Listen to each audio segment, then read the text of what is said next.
Voilà le tableau mythique de l'école, donc qui a été, pendant longtemps on n'a pas compris exactement ce que c'était. Maintenant on sait que c'est bien 1848. On croyait qu'il y avait une autre version à Toulouse, mais c'est une erreur. Donc là, tous les personnages sont identifiés par des dessins qui appartiennent aussi à l'école. Alors les deux qui nous intéressent, mis à part le chien, dont j'ai oublié le nom, c'est une Schender, je crois, et la fille du concierge à droite, c'est en plein milieu, donc centré à côté d'une vasque. Jean-Auguste Dominique Ingres, 1780-1867. Vous avez indéniablement donc Ingres, par Simone Dweck. Donc ventripotent, chapeau derrière. Réalisation Dominique Costa. Chapeau derrière lui, oui. Canne à la main, et puis qui discute avec Félix Duban, qui indéniablement a plus d'allure que lui, il n'y a pas de doute. Donc c'est là qu'on voit la taille d'Ingres, effectivement, et il faudrait vraiment plusieurs caisses pour qu'il soit au niveau de son interlocuteur. Duban parle à Ingres, lequel manifestement ne l'écoute pas, puisqu'il ne le regarde pas, il regarde tout droit, et j'ai donc imaginé, puisque personne ne me contredira, qu'il regarde à l'intérieur de la porte, qui est un peu entrouverte, et très certainement, à l'époque, il voyait les deux envois de Rome qu'il avait expédiés de son directorat en 48. Donc il est exactement au centre du tableau, et il regarde, lui, tout à fait ailleurs qu'au centre, il ne regarde pas son interlocuteur, il regarde ce qu'il a laissé à l'école des Beaux-Arts.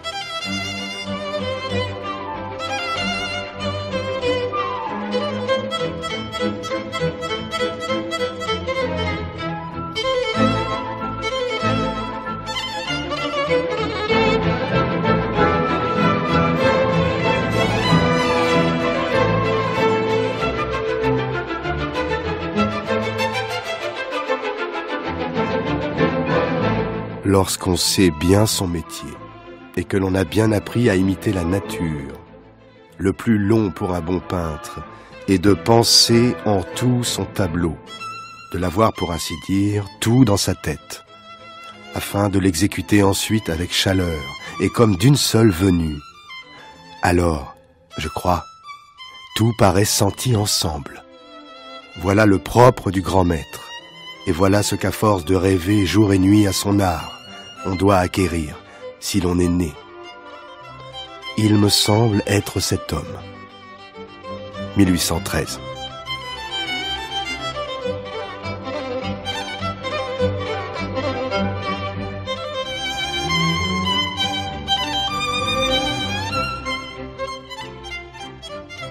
On peut imaginer Ingres dans un tableau, celui de Léon Mathieu Cochereau, qui représente l'atelier de David. Ingres vient d'y entrer. Nous sommes en 1797, il a 17 ans. Il est arrivé à Paris avec dans sa poche une recommandation de son maître toulousain, Joseph Roch. Parmi les élèves donc, Ingres pourrait dessiner, le cahier de croquis sur les genoux. Un modèle pose assis, la lumière descend face à nous de la porte-fenêtre et crée un léger contre-jour sur les personnages de profil. Le corps du modèle et ceux qui, face à lui, exécutent une académie. Dessiner, dessiner, répétait Ingres. Baudelaire avait bien noté son goût de l'école et son respect de l'antique. L'antique, auquel Ingres a ajouté les curiosités et les minuties de l'art moderne. Et s'il lui reconnaissait ce charme bizarre, il ne lui donnait ni l'énergie, ni la fatalité du génie. C'est peut-être ce qui émane de ce petit monsieur Ingres au milieu de la cour des Beaux-Arts, si différent de l'autoportrait à l'habit noir et au regard des 24 ans, à la craie conquérante de l'espace du tableau. Autoportrait et tous les visages d'Ingres, Ingres enflammé, fiévreux, transporté, Ingres qui souffre, Ingres qui peine. L'art est bien plus difficile pour moi que pour les autres. Ingres sincère dans ses émois et dans ses amertumes. Je suis là d'être si peu compris et j'épanche mon chagrin au creux de mon violon, son deuxième art préféré. Que cherche donc, que rêve donc monsieur Ingres, demande encore Baudelaire qui poursuit. Monsieur Ingres devait surtout réussir dans les portraits. Mais lui, Ingres, quand il livrait un portrait à son commanditaire, nous savons qu'il pensait « encore un tableau que je vais enterrer », alors qu'il aspirait tant à ce que ses œuvres soient remarquées et remarquables dans des espaces publics. Ainsi allait-il, entre échec et succès, entre portraits, peinture d'histoire, sujets mythologiques, figures hiératiques et nus féminins abandonnés, ou cette sphinge étrange encore, aux seins gonflés, dressés et au ventre pointé, qui interroge Édipe et qui garde peut-être un secret de l'artiste. C'est la même main qui les a tous dessinés, cette main dont l'école des beaux-arts garde le moulage et que nous aurons vu, une fois franchies les cours successives, en compagnie de Florence Viguier, conservatrice du musée Ingres de Montauban, et d'Emmanuel Schwartz, conservateur des peintures aux Beaux-Arts, qui nous reçoit chez lui, chez Ingres. Donc vous êtes à l'entrée de la rue Bonaparte, qui déjà devait s'appeler rue Bonaparte quand Ingres était professeur, mais qui s'appelait avant la rue de la Petite Seine, qui a changé de nom pour des raisons évidentes au cours des événements politiques. L'atelier d'Ingres pour les élèves était juste en face, rue des Beaux-Arts, et il l'avait évidemment installé ici dans la perspective de préparer des élèves à l'entrée dans l'école des Beaux-Arts. C'est ce qui est arrivé après. Il s'agissait d'abord de les préparer à l'école des Beaux-Arts et ensuite de les préparer au prix de Rome, parce que c'était ce que devait... ce qui pouvait assurer la célébrité d'un atelier. Par ailleurs, Ingres avait d'autres ateliers, mais à titre privé, soit à l'Institut, soit, je crois, sur le quai. Enfin, il rayonnait sur le quartier. Et on le voit souvent décrit, c'est Anatole France qui lui habitait juste à côté, donc sur la Seine, qui est né à côté, qui le croisait, ou Champion, enfin les habitués du quartier considéraient que c'était une silhouette du quartier. Donc en tout cas, il entrait ici. Les statues qui ornent l'entrée de l'école des Beaux-Arts rue de Bonaparte, Poussin et Puget, étaient faites, disons, pour lui, au moins l'une des deux. Plus tard, après sa mort, a été installé un monument à Ingres, comme il y a un monument à beaucoup d'autres professeurs. Il n'était pas spécialement privilégié, mais enfin, le sien était orné d'une de ces formules qui irritaient les élèves qui réfléchissaient et qui plaisaient à d'autres parce que c'était une formule toute faite. Donc le dessin et la probité de l'art.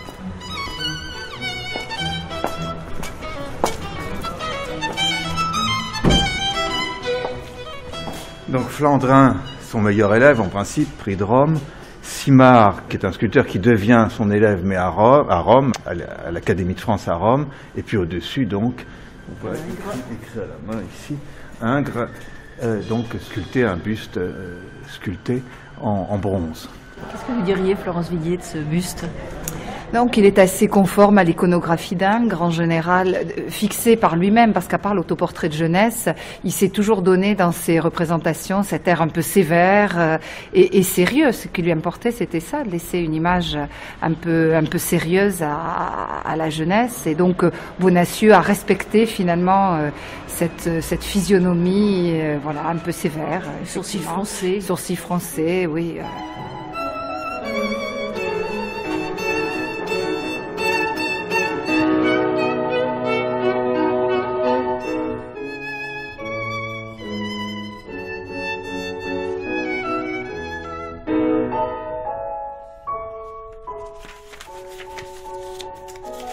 On n'a pas toujours les manuscrits originaux. On est parfois, souvent, obligé de se contenter de publications anciennes.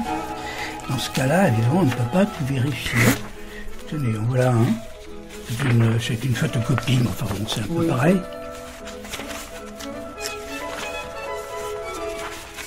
Rome, juin 1820. Tenez, en voilà une plus belle. Ah oui. Plus lisible. Alors ça, c'est de Rome. Mon cher Gilibert, malgré l'énorme distance que j'ai mis à te répondre, il n'est pas moins vrai que je suis aussi touché aux larmes d'amitié et de reconnaissance pour toi que tu veux bien l'être pour moi, car mes torts et ma négligence deviendraient véritablement coupables si tu n'étais pas ce que tu es pour moi, c'est-à-dire le meilleur de mes amis, le seul vrai ami que je puisse essentiellement nommer ainsi. L'enfance a commencé. Le reste de notre vie doit être embelli par le charme de cette amitié rare que certainement peu d'hommes peuvent et savent goûter. Songe, mon cher ami, au seul plaisir de faire ensemble les divins quatuors de Haydn, Mozart, Beethoven, avec ton vieux ami. Et je crois que nous pourrions dresser notre Bartolini à faire un second violon ou la quinte, car j'ai appris qu'il a travaillé cet instrument. Eh bien, qu'en dis-tu? Avec quel plaisir j'ai appris que tu cultives cet art divin d'une manière si distinguée. Cela ne m'a pas cependant surpris, car je t'ai toujours connu pour musicien de la bonne note et doué d'une sensibilité exquise. Je ne te fais ni n'essaie de te parler des arts relatifs à moi, mes plus chères pensées, mes projets, mes opinions, mes persécutions, pour vouloir toujours suivre plutôt l'école de Raphaël que celle de Jouvenet ou la mode. Parce que je n'en finirai pas et surtout que j'espère bien en causer bientôt de vive voix avec toi. Sache cependant que malgré les nombreux chagrins que m'ont dû occasionner ce grand nombre des injustes et dégoûtantes critiques pleines de mauvaise foi et d'ignorance et méchanceté, j'ai été un des plus courus au salon, que j'ai trouvé une grande masse d'approbateurs, à la tête desquels je me fais honneur de citer ceux qui par le premier rang qu'ils tiennent dans les arts et unanimement de me rendre justice. Ingres. L'écriture est belle, hein. Elle est belle en tout cas. Elle est belle, elle est très changeante d'ailleurs selon la nature du destinataire et aussi selon les circonstances. Quand il a une grosse colère, alors il écrit de façon désordonnée, sans aucune syntaxe, fait des pâtés partout. Daniel Termois. Quand il est plus calme, comme c'est le cas ici, il écrit au courant de la pluie, une jolie écriture, élégante, très fine. Et contrairement à ce que j'avais cru d'abord, il se relie, parce qu'il y a souvent des mots rajoutés dans les interlignes. C'est assez vivant de voir ça. Et quand j'édite ces lettres, j'essaie toujours de rendre compte de l'aspect du manuscrit, même s'il n'est pas reproduit en facsimilé, on ne peut pas les reproduire tous. Et non, puis ce serait difficile à lire. Indiquer que entre les lignes, il y a un mot, un changement de mot, qu'il a biffé quelque chose, c'est vivant. Non seulement ça donne le dernier état de sa pensée, ses hésitations sur la rédaction, mais en même temps ça présente un homme qui a des scrupules, qui réfléchit, qui ne veut pas écrire n'importe quoi à ses amis, qui veut coller exactement à sa pensée, bien qu'il ait beaucoup de difficultés à s'exprimer lui-même. Il n'a pas fait d'études bien longues, il a arrêté très tôt chez les frères de Montauban. Et il s'en est toujours voulu ensuite de ne pas avoir eu suffisamment de connaissances grammaticales, de culture. Non pas qu'il ne soit pas cultivé, mais sa culture est visuelle beaucoup plus que littéraire, comme il arrive chez beaucoup d'artistes.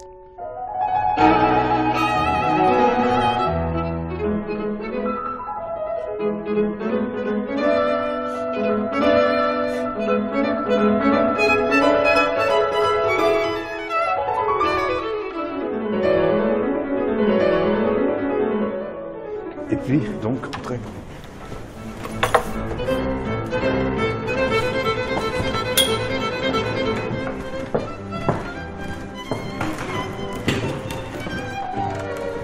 Emmanuel Schwartz.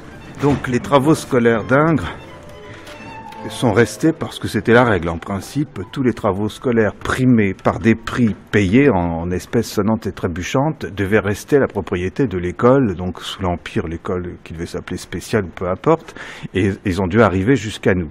Une seule a disparu parce que Ingres, pour des raisons personnelles, l'avait récupérée. Elle est passée par Montauban, elle se trouve maintenant au musée de Varsovie. En tout cas, il s'agit de deux torses, le concours du torse, c'est-à-dire le concours dit Cantat-Latour, enfin Maurice Cantat-Latour, avait été créé par le pastelliste, en principe pour lutter contre l'influence d'une forme d'académisme, celle de Caylus, qui favorisait exagérément la grimace et d'autres tendances, enfin un académisme figé. Il était supposé favoriser la couleur, favoriser l'étude des mains, l'étude du visage, sous trois aspects, mais ça n'a jamais été appliqué, on en est resté à un seul angle de vue, et surtout, c'est ce qui est resté, il doit y avoir une étude de l'ombre contre la lumière. Alors celui d'Ingres est évidemment le plus célèbre. Que vous avez sorti des réserves des Beaux-Arts, Emmanuel Schwartz. Alors, le concours du torse, c'est le concours le plus important après le prix de Rome, ou si vous voulez, avant le prix de Rome, parce que souvent on le passe juste avant, ou parfois en même temps, enfin il y a des variantes. Alors Ingres, là, donc effectivement, il y a eu plusieurs études, mais enfin peu importe. Celle-ci, ce qui est très amusant, c'est qu'on a un modèle qui pose. Bon, il pose de façon ingresque dans ce tableau, c'est-à-dire avec un caractère statifié violent, et en même temps une sensualité indéniable, due à l'ombre, à la lumière, enfin à l'étude des cheveux, les favoris, les poils, tout ce que vous voulez.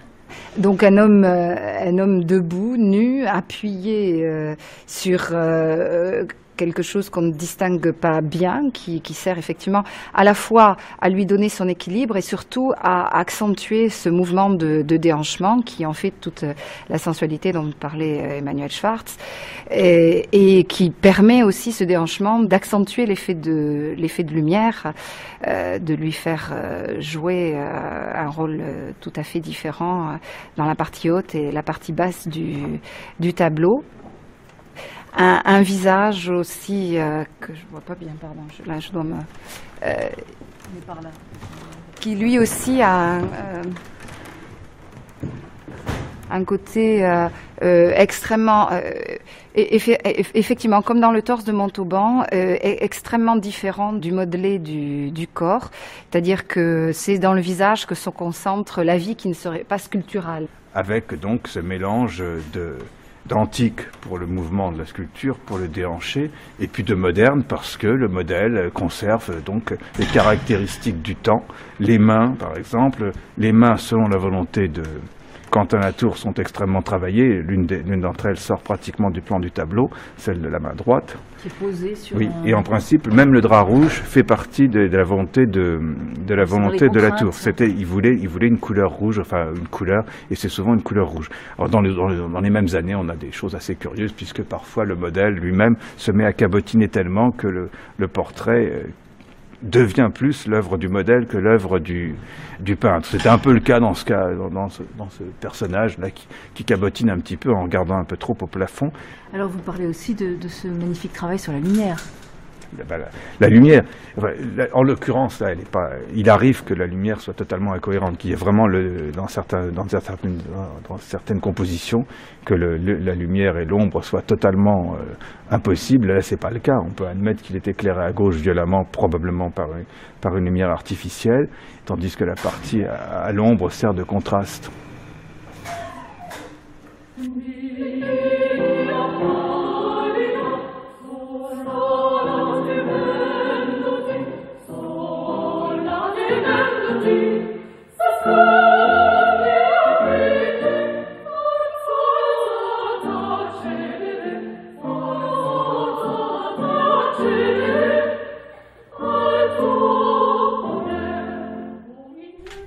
On peut suivre Daniel Ternois, donc aussi toute l'œuvre d'Ingres, enfin une bonne partie de l'œuvre d'Ingres, à travers cette correspondance.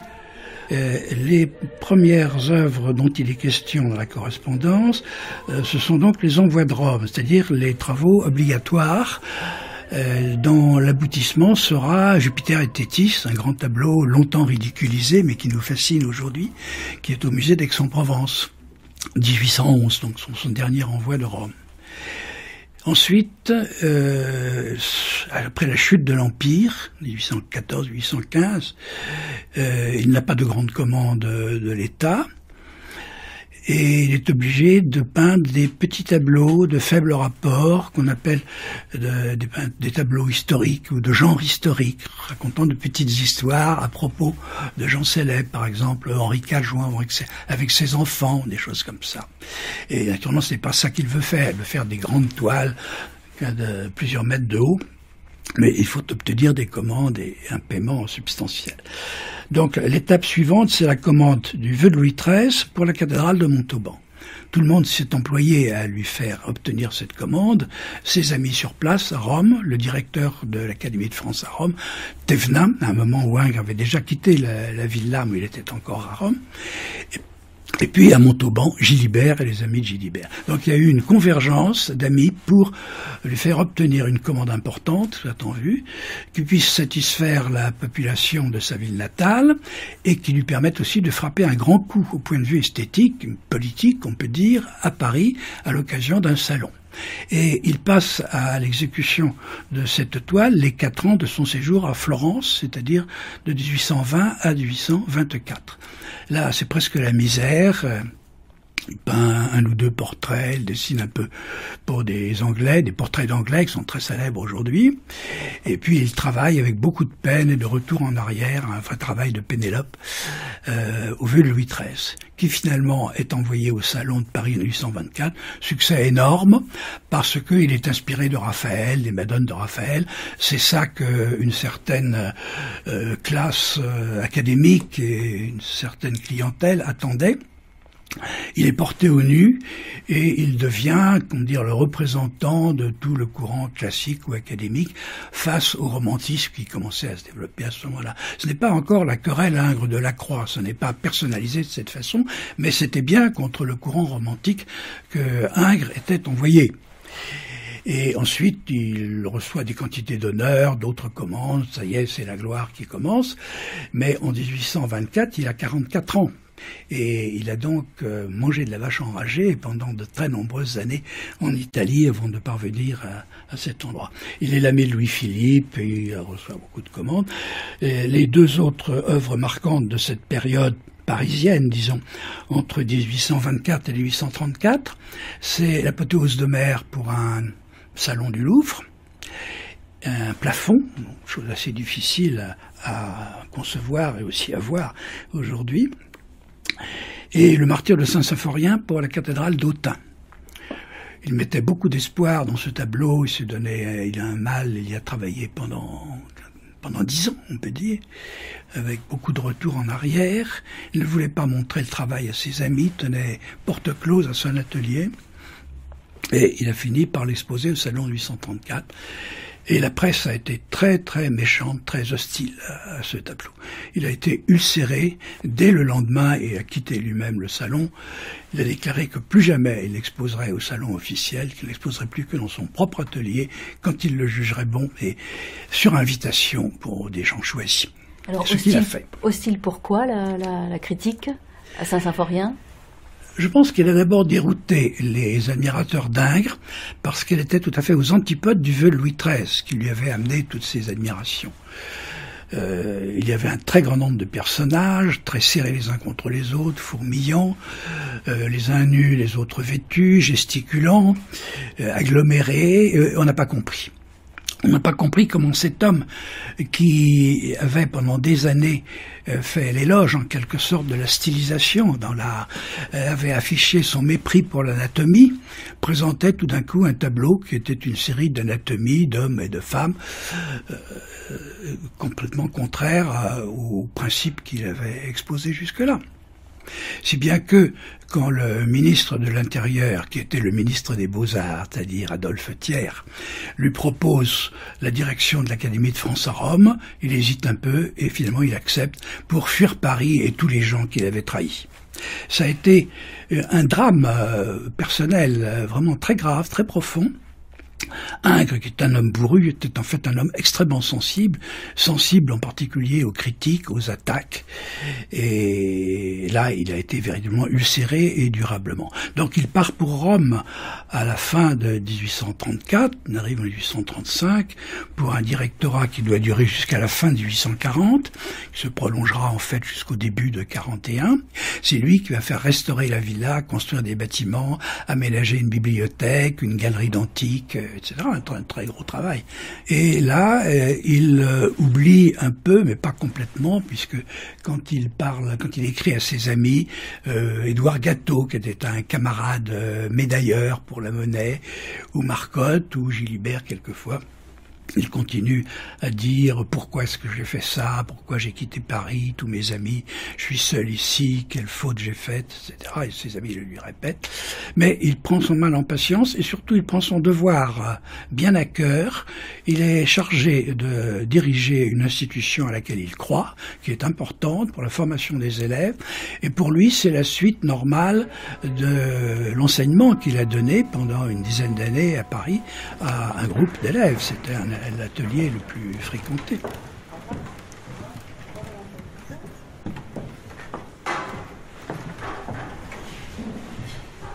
Florence Viguier, notre présence dans cet atelier des Beaux-Arts nous rappelle que lui-même avait un atelier où il était un enseignant passionné, il aimait beaucoup enseigner. Il y a quand même un grand mystère autour de la vision de l'atelier d'Ingres, parce que justement on n'en a pas de vision concrète, on n'a pas d'image. On sait qu'Ingres a eu tout au long de sa vie des ateliers à Paris, à Rome, à Florence, de nouveau à Paris, mais il n'a pas été représenté comme d'autres artistes dans son atelier. On a l'image la plus connue, c'est un petit tableau qui se trouve à Montauban, mais qui est plus l'image d'un homme dans son intérieur que l'image d'un peintre au travail, même s'il est entouré de chevalets enfin on le voit en train de jouer du violon dans le tableau de Hallot. On n'a pas donc de vision concrète. Mais par contre, il y a un texte très important qui témoigne de justement le rapport qu'Ingres pouvait entretenir avec ses élèves, qui est le texte d'Amaury Duval, qui s'appelle l'Atelier d'Ingres, mais qui, il faut bien le dire, est davantage un récit d'anecdotes plus qu'un texte véritablement historique et théorique sur ce qu'était l'atelier d'Ingres. Donc on a pu un peu tout dire sur cet artiste et son rapport avec ses élèves, du dogmatique, du personnage dogmatique au personnage très paternaliste, d'une personne presque très autoritaire, délivrant chaque jour des assertions plus péremptoires les unes que les autres, à la figure très très humaine, proche de ses élèves, soucieux de leur réussite. Bon, je pense que la vérité, elle est entre les deux.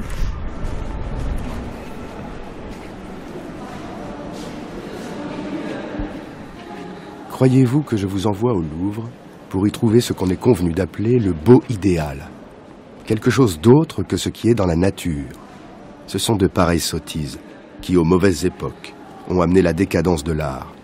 Je vous envoie là parce que vous apprendrez des antiques à voir la nature, parce qu'ils sont eux-mêmes la nature.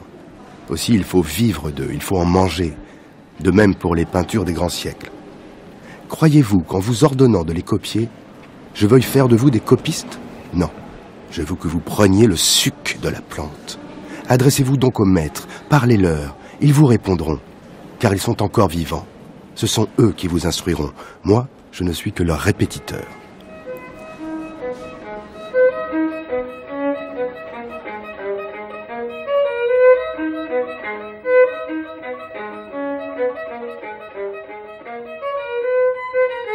À nous d'être au Louvre, Sébastien Allard, Marie-Claude Chaudonneret, pas tout à fait pour les mêmes raisons, mais pour rencontrer Ingres, qui, à son tour, nous répondra peut-être.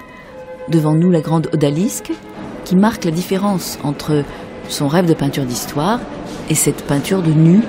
Qui est une peinture d'histoire. Ingres l'a voulu.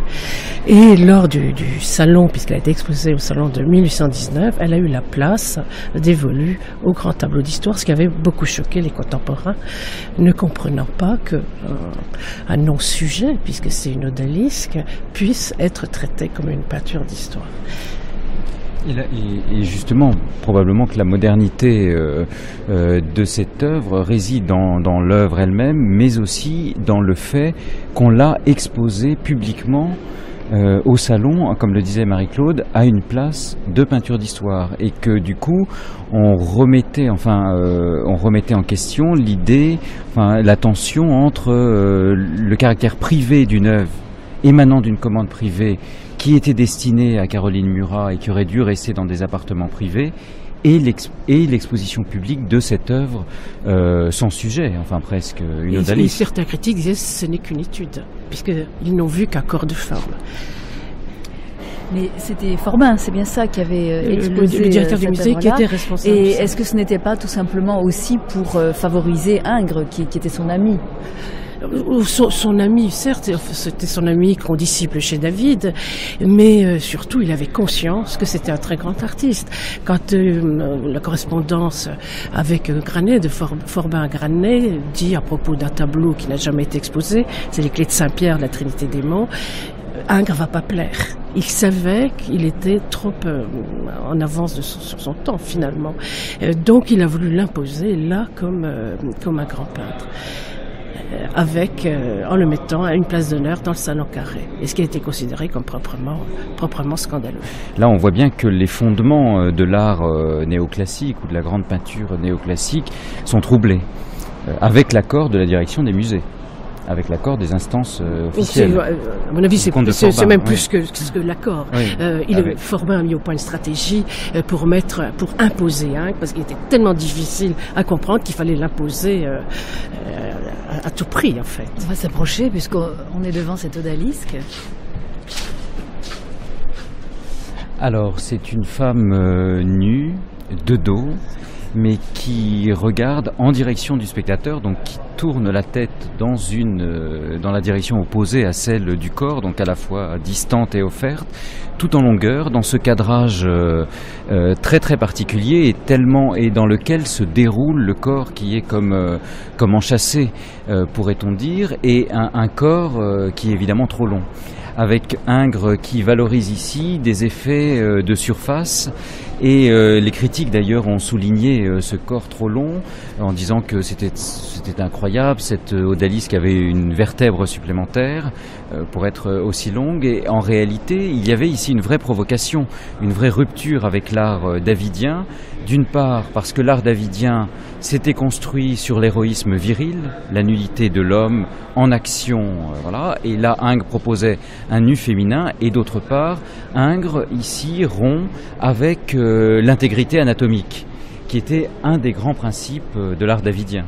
Rompre avec le schéma davidien pour finalement se ressourcer dans une espèce d'archaïsme et donc de laisser tomber en quelque sorte les règles apprises. Donc la critique avait senti une partie de la démarche d'Ingres quand il retourne à l'enfance de l'art. Parce qu'effectivement, il faisait fi finalement de l'enseignement davidien. Quand Ingres dit... Oui, l'art aurait bon besoin qu'on le réformât.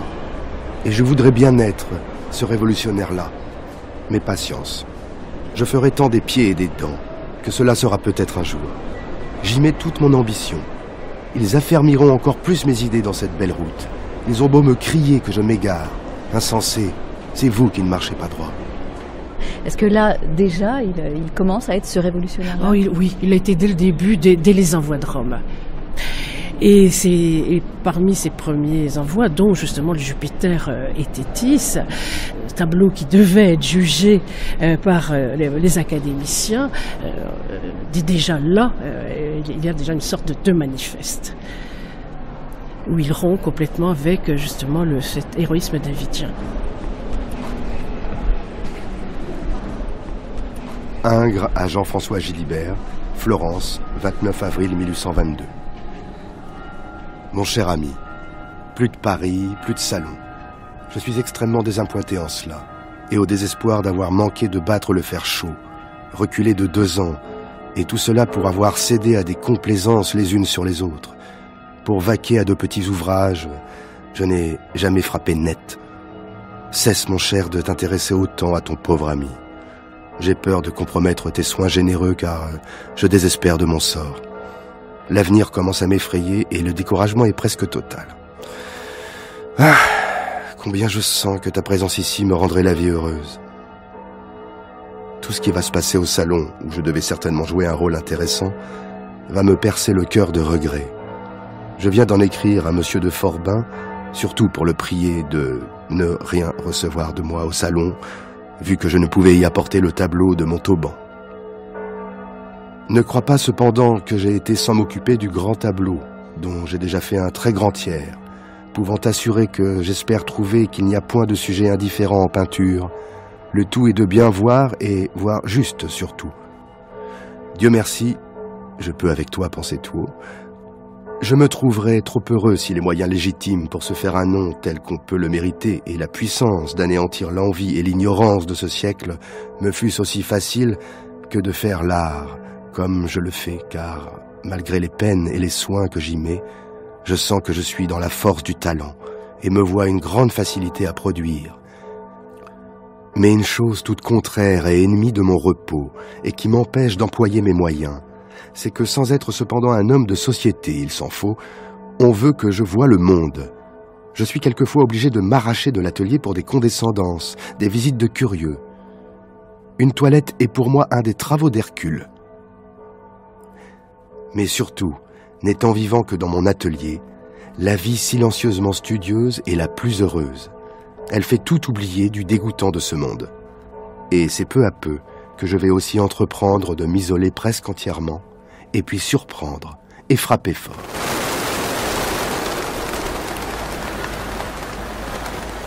On voit que dans ces périodes de jeunesse, enfin jusqu'à ce qu'il soit reconnu comme chef d'école, entre guillemets, en 24, 27, et avant que l'échec du Saint-Symphorien en partie en 34, on voit qu'il a une grosse production de portraits parce que le portrait lui permet de vivre et de se faire connaître. Sébastien Allard.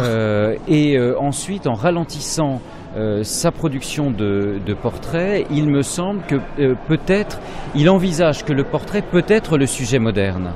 Ce sujet qu'on cherche face à ces difficultés que peut rencontrer l'appréhension de la peinture d'histoire. Et un portrait comme Monsieur Bertin en en est le signe. L'autre signe, c'est qu'il peut mettre, c'est le cas bien plus tardivement de Madame Watessier, plus de 10 ans pour rendre un portrait. Donc si c'était vraiment quelque chose qu'il considérait comme tout à fait secondaire à ce moment-là, et il écrit, pour lui c'est tout à fait secondaire, pourquoi passer 10 ans sur un portrait? Et même livrer à Madame Watessier furieuse une version d'attente au bout de 7 ans, de façon à pouvoir terminer en quelque sorte son chef-d'œuvre. Donc il y a toujours cette tension. Ingres est un personnage très complexe, très difficile à comprendre. C'est-à-dire qu'il a probablement par rapport à la création une espèce d'obsession de perfection, donc qui le fait rester longtemps sur les mêmes thèmes, non? Oui, et puis de reconnaissance. Je crois que c'est vraiment le moteur il semble un peu complexé. Enfin, quand on voit le personnage, il savait sûrement très mal s'exprimer, étant donné la façon dont il écrit. Il était petit, gros, laid, etc. Il avait une espèce de complexe. Donc ça aussi, ça jouait cette volonté. Il était mal à l'aise dans un salon. Il n'était pas reconnu par ses pairs, etc. Donc toujours cette volonté de s'imposer. Et finalement, surtout les terrains, parce que il choisit les petits formats, les petites scènes historiques dans des petits formats. Bon, on a même dit des miniatures plus tard. Les portraits, toutes ces œuvres multiples ont leur importance et forment un tout. Et on voit sa stratégie d'exposition au salon. Il attend, on dit parce qu'il est furieux de ce qu'on raconte sur lui, donc il ne veut pas exposer au salon. Bon, c'est ce qu'il dit, mais c'est pas vrai. Il ne pense qu'à ça. Il pense qu'au salon. Mais de temps en temps, il laisse passer un salon pour attendre l'exposition d'après, où il aura plus d'œuvres. À chaque fois, il fait son espèce de petite exposition presque rétrospective, je veux dire. Souvent, c'est des tableaux un peu anciens, etc., où il montre un petit tableau, un portrait, un tableau d'histoire, etc., montrer les diverses facettes de son art. Donc, il ne méprise pas plus un genre par rapport à un autre. C'est divers aspects de son art qu'il entend imposer pour s'imposer lui-même. Voilà. Il y réussit. En 55, il a sa chapelle à l'exposition universelle. Et puis, il impose d'être seul dans la salle. Et puis la création enfin c'est pas la création, le musée existait déjà, mais oui, la création quasiment de son propre musée à Montauban. Ah non, c'est ça, il le crée. Il y avait une espèce d'embryon, mais la ville, ça datait de la Révolution, mais la ville ne faisait rien. Et pour imposer ce musée, il donne une partie de sa collection. Et la collection ancienne, des tableaux anciens, ces vases grecs. Et après sa mort, il y aurait ces œuvres qui auraient le même statut que les chefs-d'œuvre anciens après sa mort. Donc il est riche, d'année en année, il est riche sur mausolée. Et on voit que pour les artistes de cette époque-là, il y a le but ultime, c'est l'entrée au Louvre, au musée, avec toute cette stratégie qu'évoquait Marie-Claude au salon, les acquisitions, les expositions au musée du Luxembourg, le premier musée d'art contemporain. Et puis, après leur mort, parce qu'ils y pensent tous, Delacroix, Ingres, etc., d'être dans l'éternité, l'entrée au musée du Louvre, évidemment. À la reine Caroline Murat, 5 décembre 1832. Madame, j'ai peint à Rome, où j'étais pensionnaire, un tableau pour les appartements de votre illustre époux. Il représentait une femme nue endormie, de grandeur naturelle. Ma réputation s'étant accrue en France, et l'Institut m'ayant fait l'honneur de m'appeler dans son sein, les amateurs désirent jouir de la vue de tous les tableaux que j'ai faits en Italie. Je n'ai pu parvenir à retrouver la trace de celui dont je vous parle, ce qui m'a fait prendre la liberté de m'adresser à vous. S'il est en votre possession, je vous prierai, madame, au nom de l'intérêt de la protection que vous avez toujours accordée aux arts, de me le confier pour la prochaine exposition qui doit s'ouvrir le 1er février 1833. Les soins que j'aurai seront vraiment des soins paternels, et je m'engage à vous le faire remettre aussitôt l'exposition finie.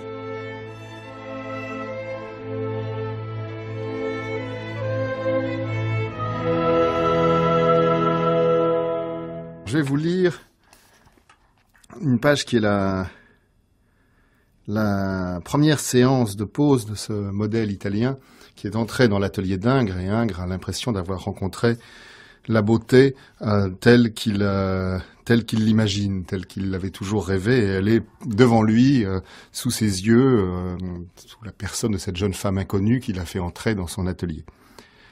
Je n'aime pas trop l'idéal. Le mot me fait trop penser au bête idéal des élèves de David que j'ai tant détesté. Leur beau idéal consistait à couler tout ce qu'ils voyaient dans le moule de l'Apollon du Belvédère, de l'Antinoüs du Vatican ou de la Vénus Médicis. Les grands modèles hérités des anciens, toujours les mêmes. Mon beau idéal, c'est trouver dans la nature ce que je suis capable de rendre, insister dans un modèle sur ce qui me plaît, la ligne des hanches ou de la nuque, la peindre avec le reste, mais faire en sorte que si l'on regarde un peu longuement la toile, on ne voit plus que cela, que l'on ait envie de cette nuque et de la courbe de ses hanches. Au violon, dans ma jeunesse, je n'étais pas virtuose. J'insistais sur la note juste. La promeneuse napolitaine m'avait paru sortie toute nue de mon cerveau. J'avais devant moi la seule femme qu'il me plaisait de peindre, ma belle idéale. Tous les points de son corps appelaient ma ferveur. Si je l'avais peinte à loisir, on aurait vu en elle la femme parfaite, celle que l'on veut posséder tout entière. J'aurais aimé que l'on comprît cela devant les peintures que je ferais d'elle. Pour moi, elle est parfaite, et même si elle ne l'est pas pour vous, ce qui compte, c'est que ma peinture montre ce qu'elle incarne. Pour moi, peintre, cette perfection.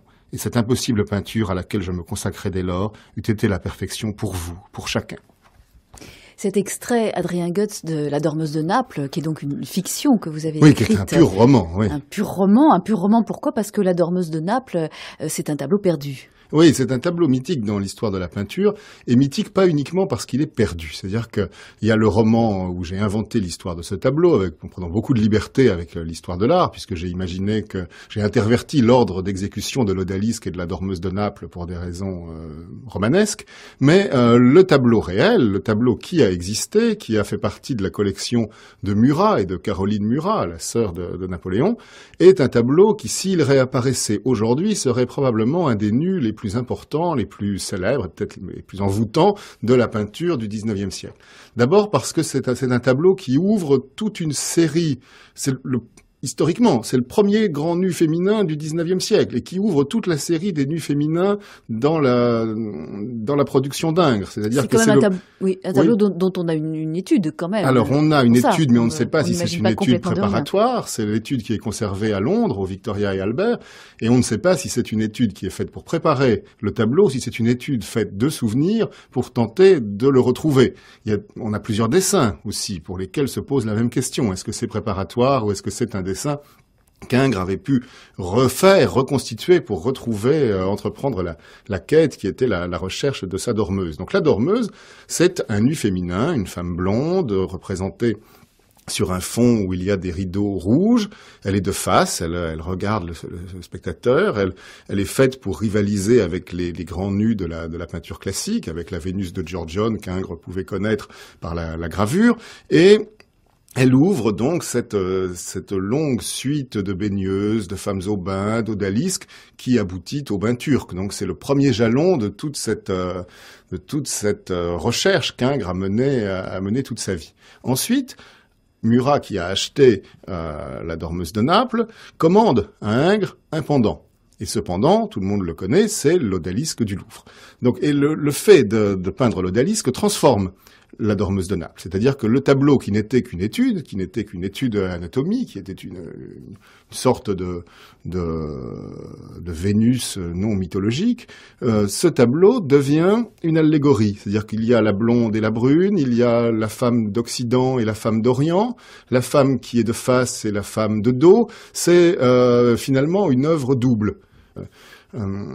Ce qui compte, c'est qu'Ingres a pensé qu'il ne le reverrait jamais, qu'il a essayé de le retrouver, que vers 1830, il en a fait une description, il a cherché il a demandé à ses élèves d'aller essayer de voir s'il n'y avait pas ce nu qui existerait encore quelque part en Italie.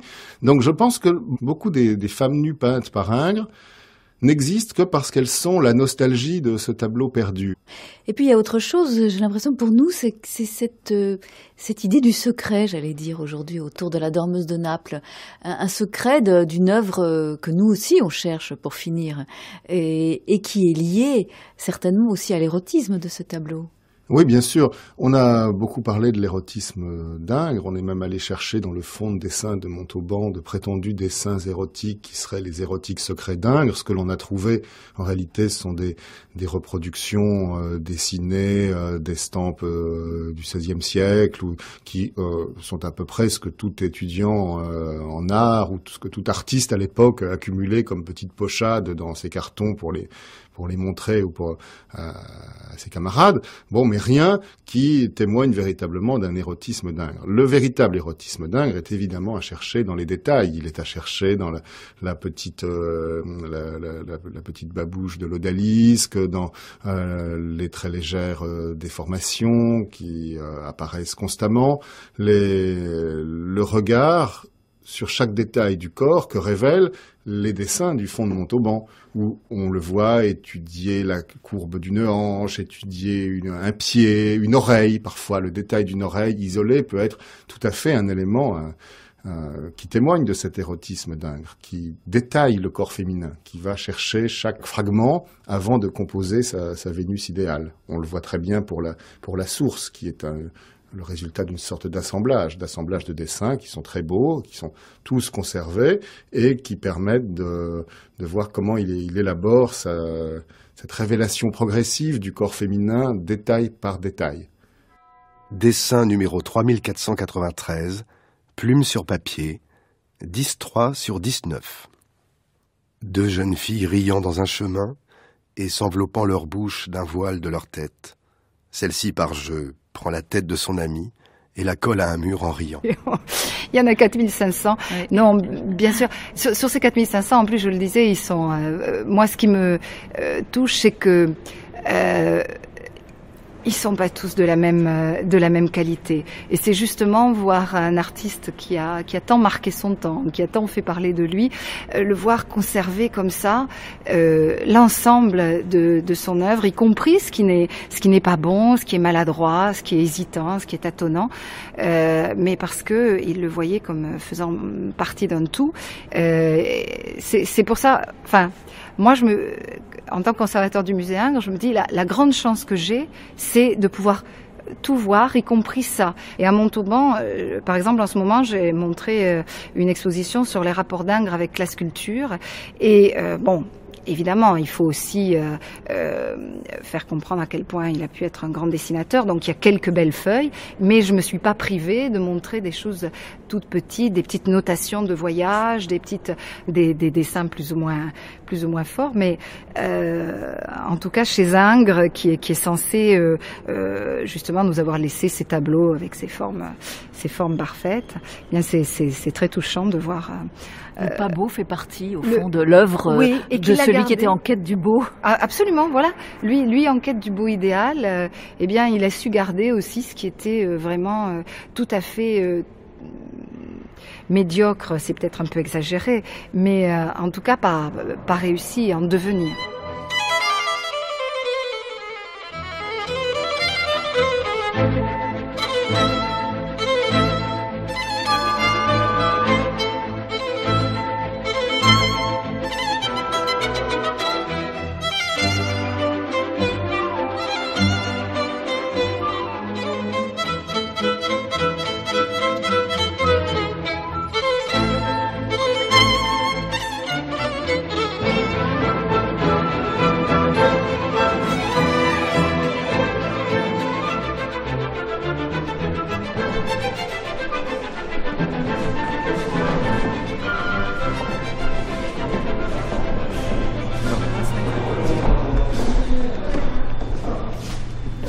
Oui, c'est une étude donc pour Angélique. C'est la figure d'Angélique avec cette qui met bien en évidence cette déformation du cou qui a tellement choqué les contemporains. On parlait d'un troisième sein même. Hein, oui, on va dans le sein. Oui, après on a parlé de goitre, etc. Mais bon, c'est cette déformation qui est déjà en germe dans son grand tableau de Jupiter et Thétis, le troisième en voie de Rome, où il y a la petite Thétis qui a exactement cette même visage, tête renversée et le cou proéminent. Donc à chaque fois, il joue avec l'anatomie en quelque sorte, et c'est là qu'on voit quel mauvais élève de David, au bout du compte, il était. C'est toutes des règles là que sciemment il repousse. Mais c'est avec un phénomène de décantation. Parce que quand on voit dans cette étude par rapport à l'œuvre définitive, en fait, on voit que là, le corps qui est Roger Délivrant Angélique, et on voit ici que le corps est traité avec une opulence, enfin, qui a un modèle derrière. Donc, il part toujours de ce réalisme, et puis il développe, comme le disait Marie-Claude, cette ligne de plus en plus abstraite jusqu'à l'œuvre finale. Et là, il a mis Angélique dans la position qu'il lui donne dans le tableau. Avec les mains liées sur le rocher, puis effectivement la tête renversée, sauf que dans le tableau, elle regarde qui va la délivrer. Et c'est justement ce type de tableau, avec cette déformation des lignes, avec ce rejet en quelque sorte de l'anatomie, qui attend plus au moment de l'exposition de 1905 avec à Picasso, etc. On revient à l'idée du problème de la narration et de la peinture historique qu'on avait déjà dans l'Odalisque, et de ce problème souvent dans ces tableaux de discontinuité de la narration, un temps sur lequel on hésite. Roger va-t-il délivrer Angélique, enfin, ou dans le vœu de Louis XIII aussi, qu'est-ce qui se passe exactement, enfin ce plaquage en fait, ou ce collage implique cette discontinuité de la narration et cette remise en question de l'unité du sujet, qui était le principe de la peinture, qui était une des règles, des grandes unités de la peinture classique.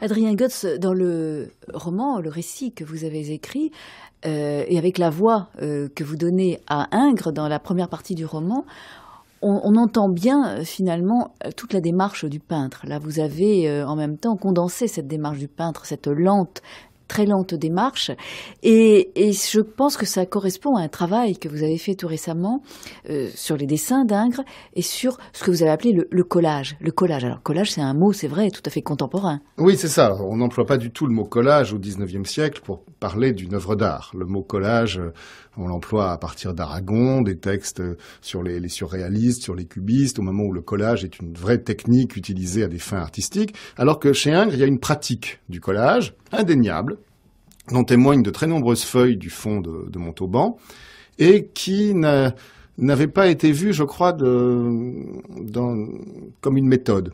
C'est-à-dire que si on regarde un ou deux collages préparatoires à Monsieur Bertin, par exemple, on a l'histoire de la genèse de ce tableau. On peut reconstituer la manière dont Ingres a cherché la pose, a procédé par ajout, composition cumulative, mais on a simplement compris la genèse de Monsieur Bertin. En revanche, si on met ensemble une centaine de dessins où il y a ces petits fragments de papier, de calque, de papier d'autres couleurs collés sur les feuilles, là ça devient vraiment non seulement une méthode, et peut-être le secret de la manière dont Ingres travaille. On entre dans l'atelier, on se penche sur son épaule pour le voir travailler, mais peut-être aussi le secret de sa manière de voir. Et cette idée que les corps sont décomposés, qu'il regarde chaque détail et ensuite les reconstruit, cette manière de procéder, eh bien, elle est très concrètement présente dans ces collages, entre guillemets, ces collages avant la lettre, qui sont très nombreux dans le fond du musée de Montauban. Sébastien Allard.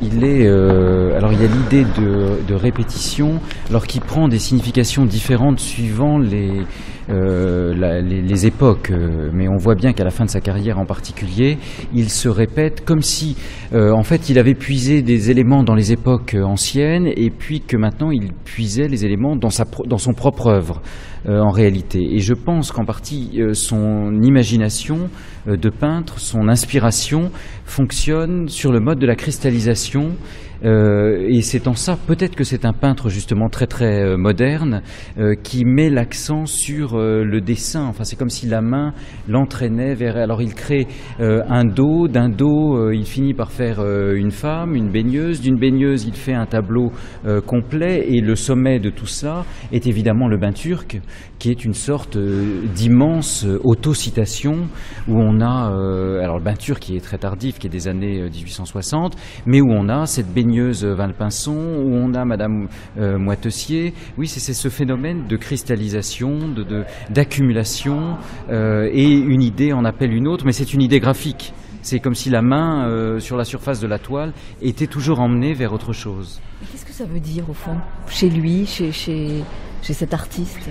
Alors je pense qu'il y a en partie une chose qui est justement cette quête de la perfection, d'arriver à l'expression toujours plus juste de l'idée, parce que l'idée est quand même le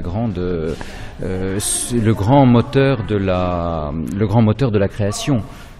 Pour Ingres. Donc il y a cette idée de perfection. Et il retouche d'ailleurs même ses propres œuvres. Des Henri IV, l'épée du Henri IV, il en a fait plusieurs versions. Donc c'est de Dom Pedro qui s'est agenouillé devant Henri IV et qui baise l'épée de Henri IV.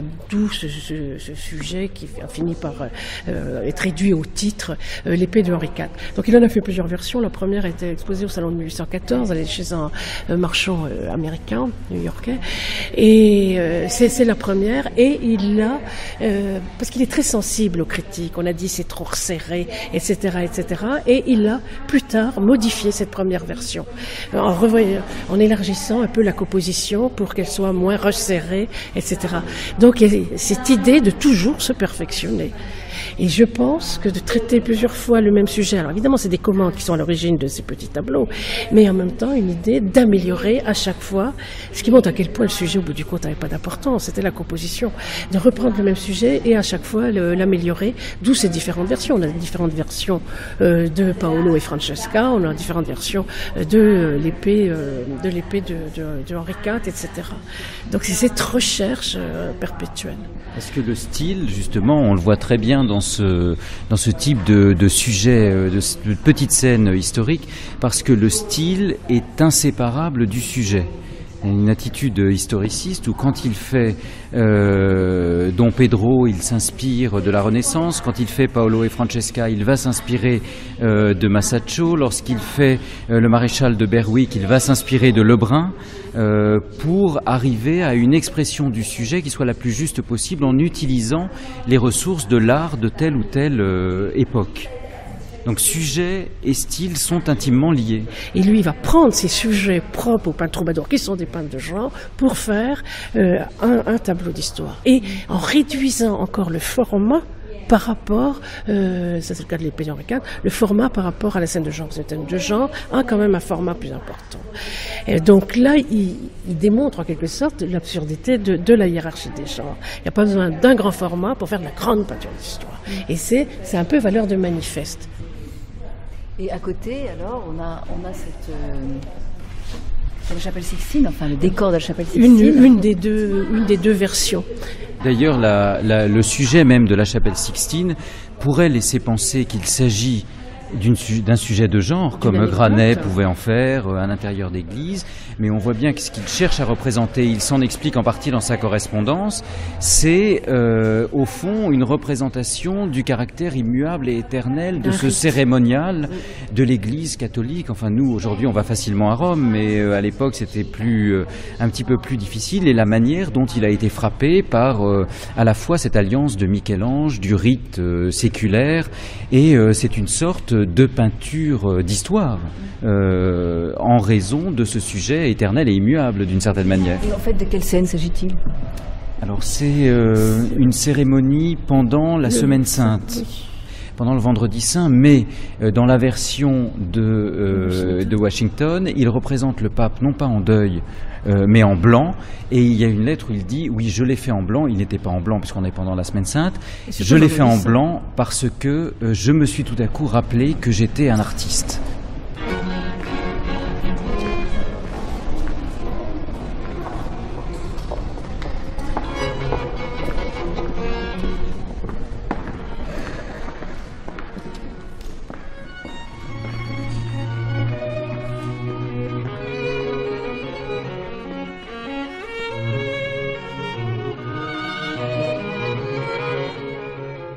Ingres à Jean-François Gilibert, Dampierre, samedi 23 novembre 1844.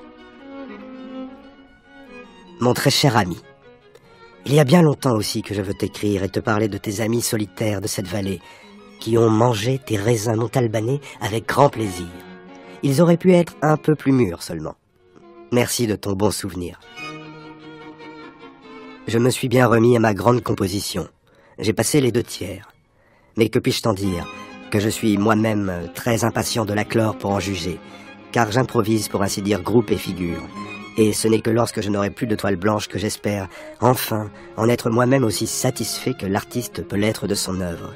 Au reste, il ne manque que ton suffrage, pour le joindre à ceux de quelques amis qui déjà m'en ont manifesté leur admiration.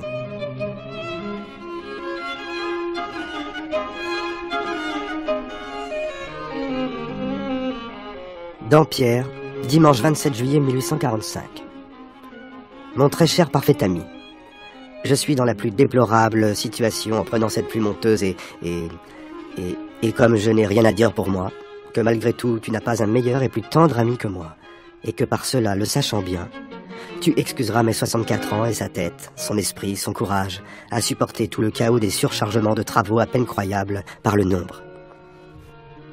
Travaillant depuis 8 du matin jusqu'à 4 du soir, avec ce soucieux acharnement pour une œuvre qui me désole pour la faire belle, enfin, j'y fais ce que peut faire toute force humaine.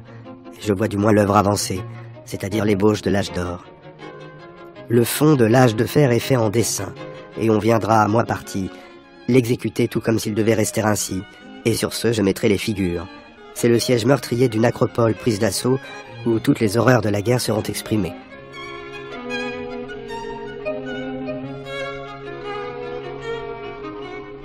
Mardi 2 juin 1846.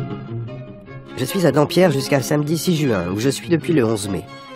Depuis cette époque, j'ai bien fini ma page, où j'ai placé le Dieu d'une manière qui donne à cette composition, je crois, un beau caractère.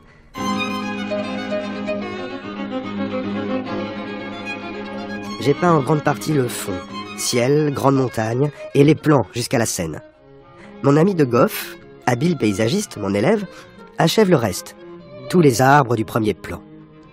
Ainsi voilà l'âge d'or en beau train, comme tu vois. Demain arrive M. Pichon, peintre très distingué, qui se charge du fond de l'âge de fer, architecture. Je lui ai tout disposé, dessins, études arrêtées. Voilà donc que d'ici à 3 mois, ce nouveau tableau sera tout terminé, sans figures. L'année prochaine, je fais les études des figures et je les ébauche sur ce fond tout terminé. Et ça l'est dit, et avec ordre et méthode pour bien faire et aller vite.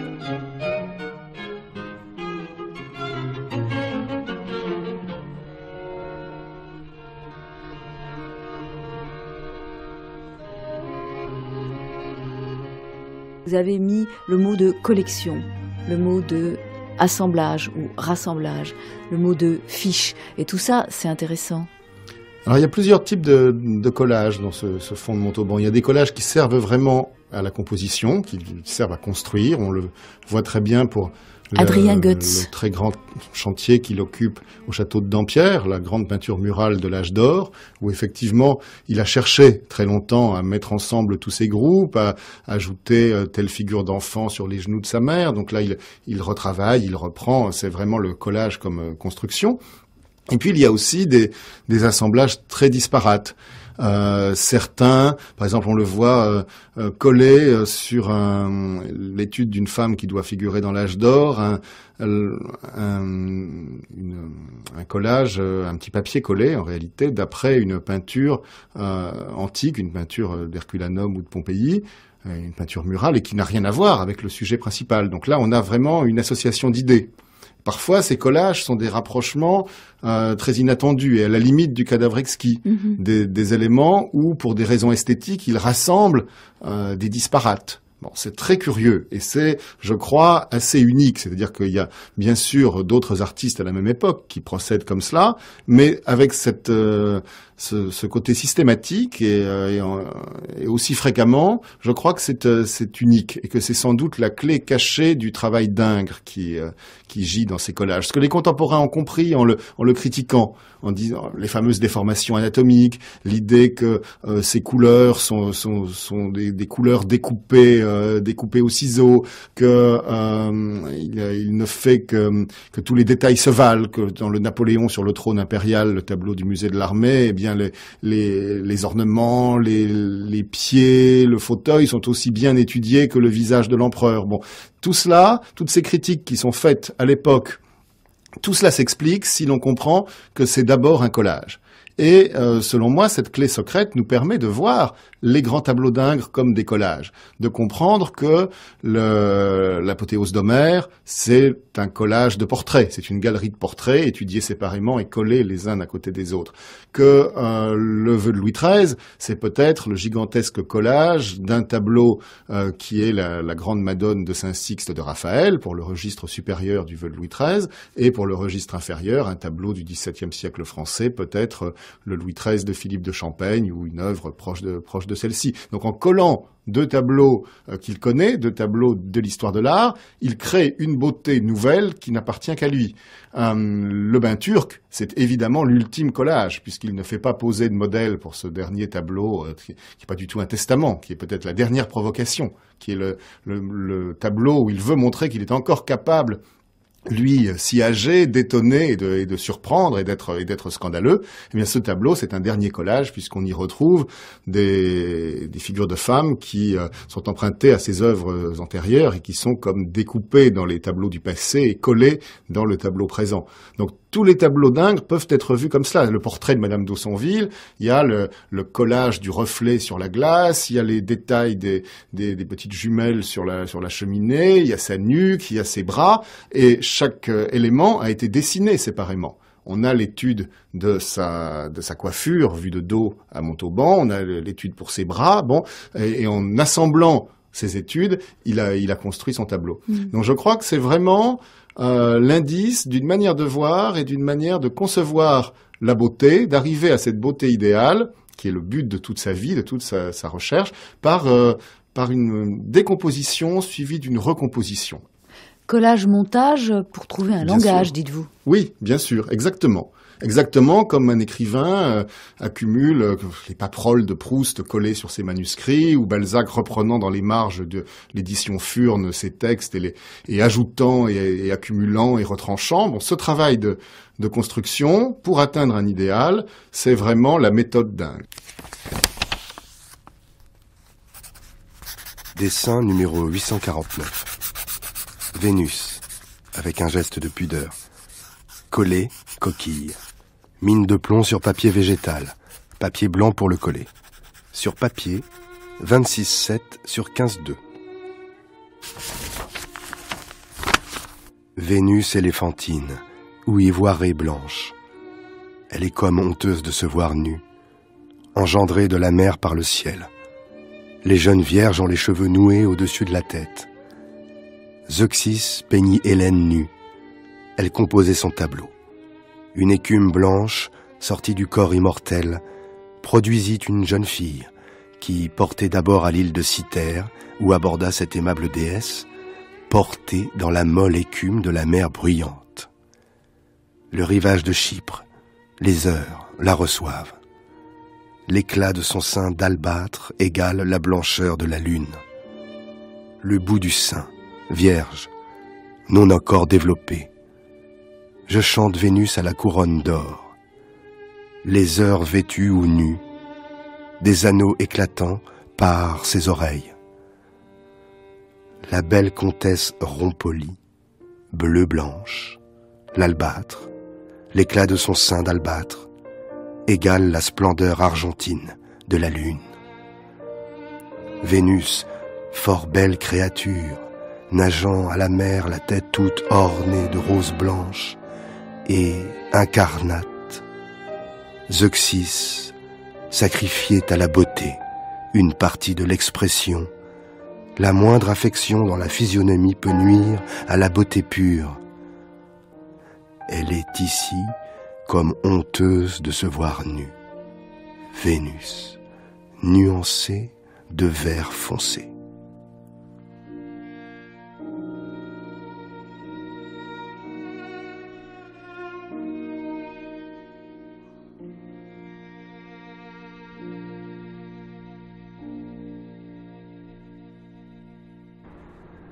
Florence Viguier, l'érotisme d'Ingres, c'est vrai, vous dites, n'a pas été tellement étudié jusqu'à maintenant. Pourtant, c'est à fleur de peau, j'allais dire. On a l'impression que le désir se mélange avec, avec la peinture, avec le trait de pinceau, non ? Bien sûr, c'est un artiste qui visiblement n'arrive pas à contenir tout le désir qu'il habite envers le corps féminin. Mais ce qui est assez curieux, c'est de noter que jusqu'ici, toutes les études ingresques ont été privées de cette analyse jusqu'à il y a peu. Il y a eu vraiment une espèce de chape autour de cet ensemble de dessins qui sont d'ailleurs rangés à part à Montauban, qui sont pas montés, sauf depuis quelques années. Georges Vigne en a montré quelques-uns. Il avait fait un petit ouvrage d'ailleurs là-dessus. Ce qui est amusant aussi, c'est que certains d'entre eux, au revers, ont des dessins beaucoup plus convenables, comme si justement Ingres, quand quelqu'un rentrait dans son atelier, le retournait pour montrer qu'il était en train de travailler sur des choses plus visibles, on va dire.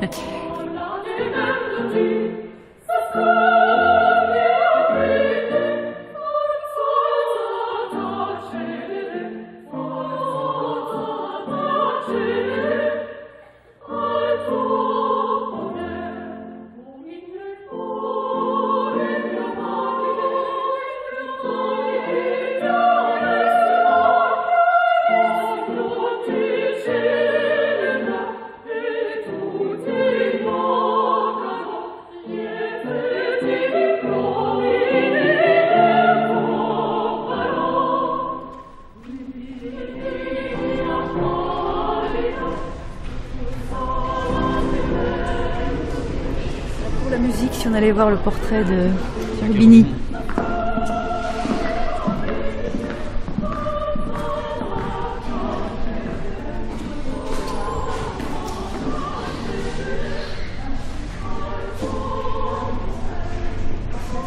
Portrait d'un ami, là. Alors voilà, là on est devant le portrait de Cherubini, donc d'un musicien. Et dans ce problème qu'on évoquait tout à l'heure à propos des petites scènes historiques de hiérarchie des genres et de définition des genres, on est ici devant une œuvre qui est un portrait peinture d'histoire, puisqu'on a Cherubini en noir, l'habit noir de ces années 1840, la Légion d'honneur mise en plein devant, donc on est dans ce portrait de condition, etc., de ce grand musicien célébré. On a un cadre complètement abstrait qui évoque les architectures polychromes de l'Antiquité, et puis la figure allégorique de la muse qui met sa main au-dessus de la tête de Cherubini de façon que l'inspiration descende sur le grand musicien. Donc on est à la fois dans toujours cette tension, dans un portrait réaliste avec le visage de Cherubini qui était un personnage un peu ombrageux, pas aimé de tout le monde d'ailleurs, et en même temps dans une recomposition idéale avec la muse qui se trouve à l'arrière-plan. Donc, est-ce un portrait? Est-ce une peinture d'histoire? On pourrait appeler ça un portrait d'histoire, un grand homme moderne, bien dans son actualité, avec sa Légion d'honneur, et en même temps campé ici pour l'éternité.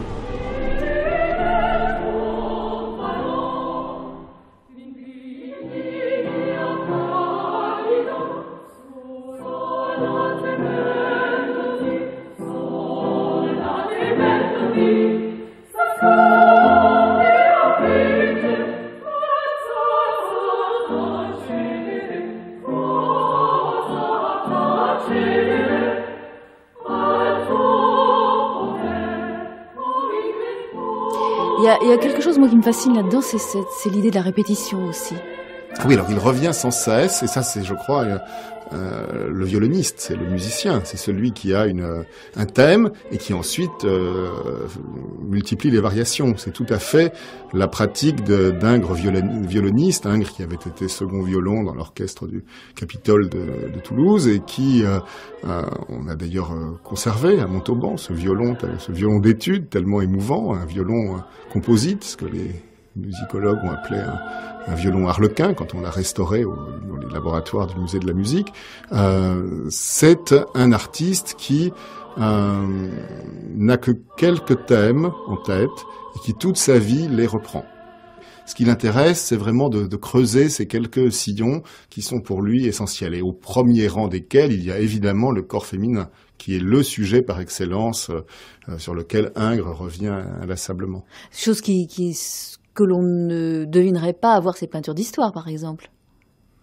Si. Oui, il y a les peintures d'histoire et puis il y a aussi les peintures religieuses qui ont été longtemps très incomprises et qu'on peut peut-être regarder de cette manière-là. Un tableau comme la Vierge à l'hostie, qui est un tableau très étrange, qui est un sujet assez nouveau dans l'iconographie, parce que la Vierge en train d'adorer le corps de son fils sous la forme d'une hostie, c'est une trouvaille, c'est quelque chose, on l'a tellement vu et revu qu'on a perdu on est dans la métonymie. Voilà, on est dans une espèce de réflexion, de méditation en réalité, qui témoigne peut-être d'une mystique d'Ingres. Et puis quand on regarde ce tableau, en oubliant le sujet, on ne voit plus que des courbes, que des formes circulaires qui s'emboîtent.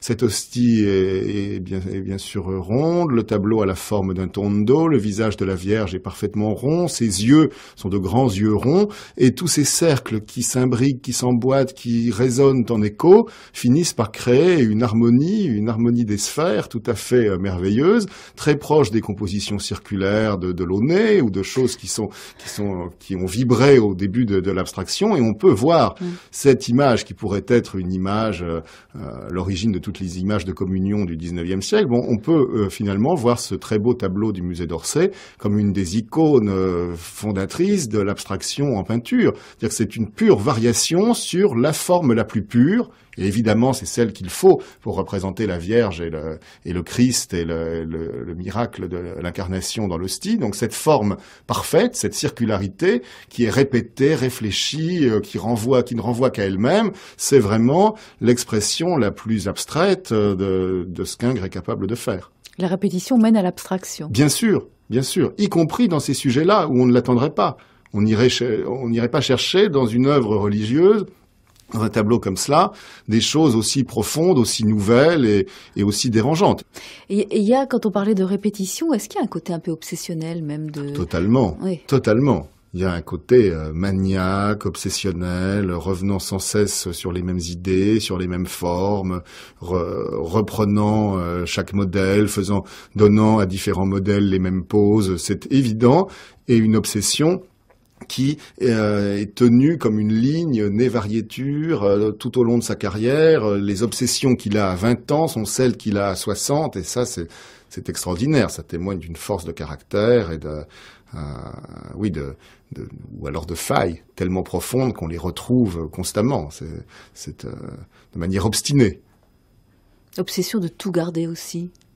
Oui, alors ça, c'est peut-être l'idée de faire une dernière œuvre. C'est-à-dire qu'Ingres a tout conservé parce qu'il veut que ses élèves puissent se servir de ses dessins et continuer en quelque sorte à suivre son enseignement après sa mort. Donc il conserve tout, il classe tout. Et malheureusement, les premiers conservateurs de Montauban ont défait le classement. C'est-à-dire que les feuilles ont été arrachées des albums et on ne sait plus dans quel ordre Ingres voulait que l'on regardât sa collection. Je pense que le tri de la collection a été peut-être la collection de dessins a été le dernier grand travail d'Ingres. Et c'est une sorte d'autobiographie. C'est une manière de se raconter, de réunir tous ces dessins pour la postérité en pensant que tout cela serait vu ensuite après lui. C'était sa dernière œuvre. C'était le dernier collage. C'était coller ensemble les dessins de toutes les époques pour faire une œuvre ultime et un véritable testament.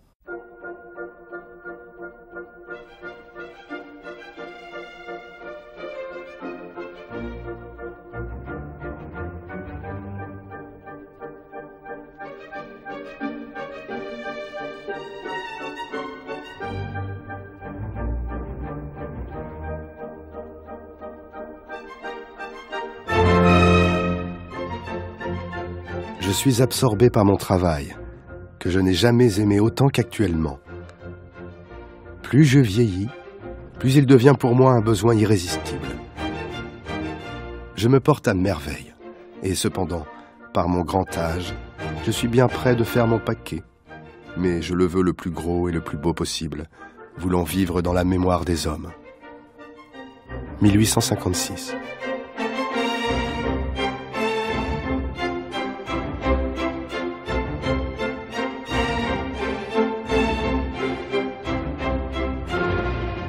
Quand on regarde de près sa peinture d'histoire ou religieuse, on y retrouve la même ambition, bien évidemment. On y retrouve les mêmes la même force de proposition que dans ses nus et dans ses portraits, les mêmes invraisemblances et peut-être même encore plus. Je pense à ce tableau Jésus finalement injustement regardé dans notre époque, Jésus parmi les docteurs. Parce que il représente une scène un peu conventionnelle et c'est en même temps un incroyable tableau qui nous livre une conception de l'espace tout à fait étonnante, au-delà du fait qu'il est aussi un espèce de puzzle recomposé entre des emprunts à différents tableaux de Raphaël et puis c'est pour ce tableau qu'Ingres a fait poser une série de jeunes femmes qui deviennent des hommes au fur et à mesure des études, mais on a aussi des choses complètement invraisemblables comme un chandelier qui se découpe sur le mur de l'abside au fond et le chandelier qui devrait porter cette ombre n'est là nulle part.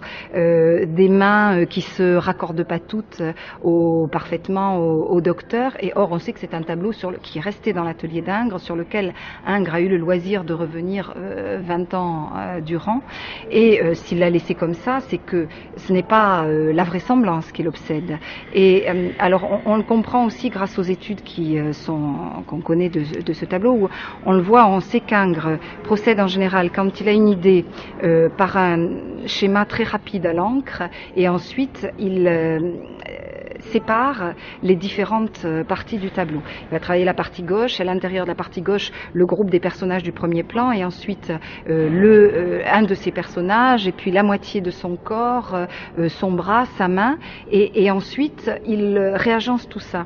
Et c'est donc dans ce va-et-vient entre l'ensemble, le détail et de nouveau l'ensemble que la vraisemblance se perd, mais que Ingres laisse perdre cette vraisemblance parce qu'il est là à la recherche d'autres choses. Et c'est de cette conception de l'espace que vous parlez, c'est ça qui au fond est tout à fait ingresque, oui, quoi, original. C'est ce qui nous étonne et nous surprend parce qu'en même temps c'est vrai que quand on passe et qu'on regarde rapidement ce genre de peinture, mais même chose pour ces portraits, on est plutôt frappé par la qualité d'une attitude, d'une chair, par une vérité. Et c'est vrai que la plupart de ces personnages, s'ils avaient à sortir de sa peinture, seraient absolument monstrueux, avec des goitres, des épaules complètement raccourcies. On a parlé longuement de la célèbre du dos, voilà, du dos de la grande odalisque. Et c'est ça un peu l'art d'Ingres. De nous proposer une nature qui obéirait aux lois de la géométrie, qui sont elles des lois abstraites, et de faire converger ce qu'il a sous les yeux vers ce qu'il a en fait dans la tête comme conception de la beauté idéale. D'où ces visages de femmes, et c'est le cas du visage de la Vierge du vœu de Louis XIII, qui est un ovale parfait, d'où ces ventres qui sont tracés presque au compas à partir du nombril, d'où cette hanche d'Angélique, dans Roger des livres Angélique, que ce soit le tableau du Louvre ou la réplique que nous avons en Montauban, qui est exagérément rebondie, mais qui sert à Ingres à inscrire cette jeune femme dans une courbe sinueuse qui rappelle la queue du dragon qui se déploie en bas. Et donc tout un jeu de formes où rien n'est laissé au hasard.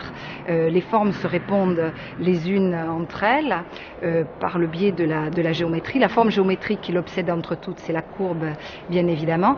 Et on comprend aussi son attrait pour le corps féminin qui offre justement toutes ces courbes possibles et malléables à l'infini.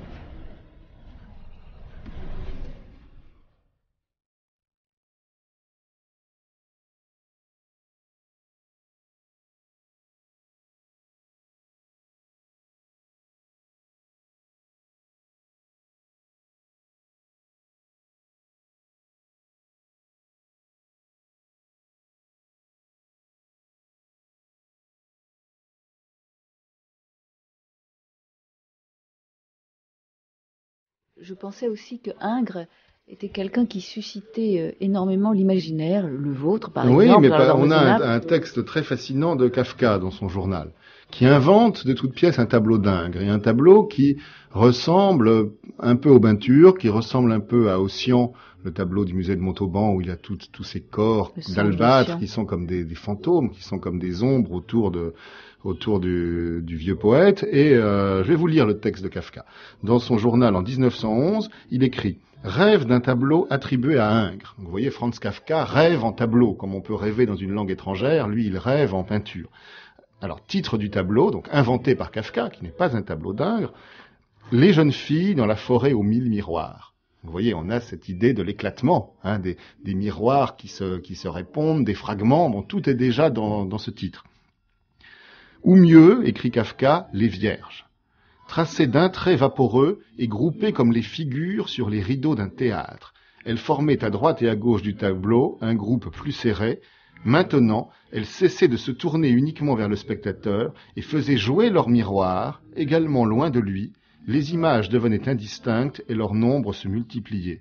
Au premier plan, se tenait une jeune fille dont l'image n'était pas influencée par le jeu des miroirs. Nue, elle s'appuyait sur une jambe et faisait saillir sa hanche. On pense à la source, bien sûr. Là, le dessin d'Ingres, poursuit Kafka, était admirable, mais je jugeais avec satisfaction, somme toute, qu'il était resté dans cette fille trop de nudité vraie, et vraie même pour le toucher. C'est la beauté qui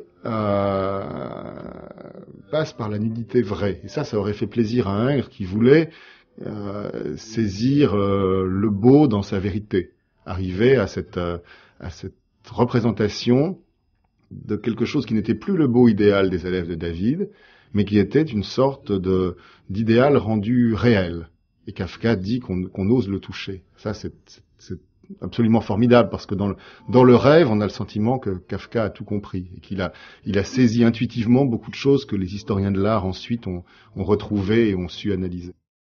Avec Florence Viguier, conservatrice du musée Ingres de Montauban, Emmanuel Schwartz, conservateur des peintures à l'École nationale supérieure des beaux-arts, Daniel Ternois, qui a établi l'édition de la correspondance d'Ingres avec Gilibert aux éditions Honoré Champion, Adrien Goetz, maître de conférence à Paris-Sorbonne, auteur de Ingres, collage, dessin d'Ingres du musée de Montauban, édition Le Passage, Sébastien Allard, conservateur au musée du Louvre, et Marie-Claude Chaudonneret, historienne de l'art, tous deux auteurs de Ingres, La réforme des principes, Fage Édition.